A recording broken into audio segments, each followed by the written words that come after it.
Kabi-kabila mga aksidente sa mga probinsya, isa ang patay sa pagtaob ng bangka sa Batangas.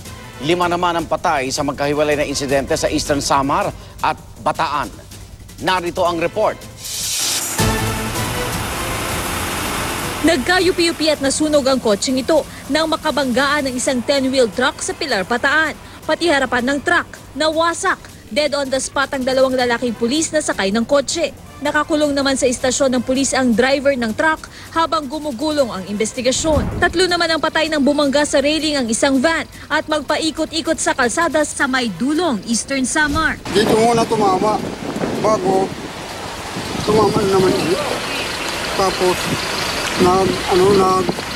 Paikot-ikot. Tumalsik pa raw palabas ng van ang 8 sa 9 na pasahero. Bukod kasi sa mabilis na pagpapatakbo ng driver, maulan din daw nang mangyari ang aksidente. Human error daw ang sanhi ng aksidente. Nang tanungin ng mga pulis yung driver, sabi hindi daw siya naka-idlip. Basta bigla na lang nag-swerve yung sasakyan. Nangako na ng tulong ang operator ng van.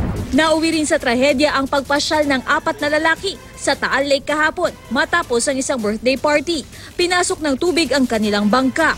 Biglaan yung pasok ng tubig kahit segundo lang hanggang sa lumubog yung bangka. Nung lumubog yung bangka, lahat kaming 4, nagpapanik na kami 4. Pero hindi ko naman po alam na hindi pala marunong lumangoy sa tubig.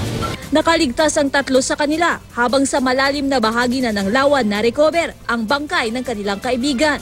Sa investigasyon ng pulisya, hindi marunong lumangoy ang nasawing biktima. Lumabas ding nakainom ang 4 nang mangyari ang insidente. Katrina Son, GMA News.